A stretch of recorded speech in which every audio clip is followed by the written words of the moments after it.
So here we have the Mitsubishi L200 Barbarian automatic on a 17 plate. I'm going to start off by showing you around the outside of the car, and then we'll hop in and run through some of the controls on the inside. But from the outside you can see it's a 4-door car with alloy wheels and tinted windows. Let's start off inside the cargo area and then work our way around the rest of it from there. So as we approach the back of it, you'll see we have a tow bar and loads of storage space in the back here. You can, should you wish to, take this roof section off to turn it into a full pickup, but otherwise plenty of space, as you can see. Okay, so we're just going to work our way back round to the front of the car, and then we'll hop in and run through some of the controls on the inside. But now that we've done a full circle of it, you can see it's in excellent condition the whole way round. Just briefly before we climb in, I think it's well worth seeing the interior from this exterior point of view. You get full leather seats, as you can see. There's plenty to run through on the dashboard, so let's hop in and we'll do that right now. Okay, now that we're inside the car, we're going to start with the dials. On the left-hand side, we have the rev counter, and on the right-hand side, the speedometer. In the middle, you can see the total miles for this car, which are 23,940. Above that, it will show you what gear this car is currently in. So we're in P for automatic, or for park, sorry, at the moment on this automatic gearbox. To the right-hand side of that, we have the fuel gauge, and to the left-hand side of that, the coolant temperature gauge. If we back out to the steering wheel, on the right-hand side, we have cruise control and speed limiter. On the left-hand side, we have stereo controls and phone controls. And just behind the steering wheel, we have the gears. The minus and plus paddle will enable you to change up and down manually, should you wish to do that.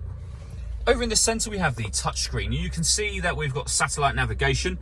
It's a nice, big, clear screen. Very, very easy system to use.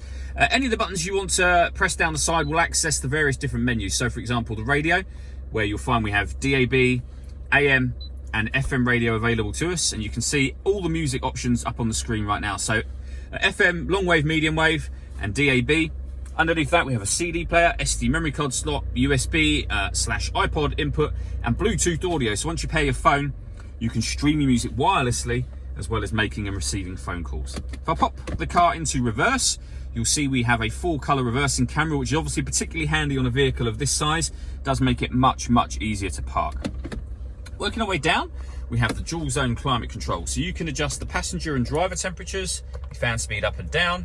You can determine what direction you'd like the air to be distributed in. When you're happy with those settings, that button turns the air conditioning off in this case, or back on again.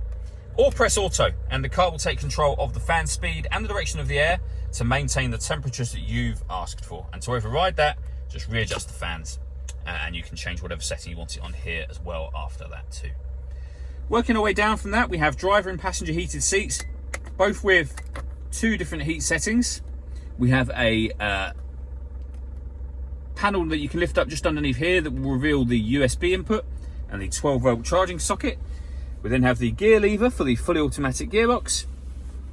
And down here, this dial will enable you to change from kind of 2-wheel drive to 4-wheel drive. All that leaves me to say is thank you for taking the time to watch this video. If you'd like to come and see the car for yourself and have a test drive, please feel free to call any of our MJA sites. We'd love to hear from you soon.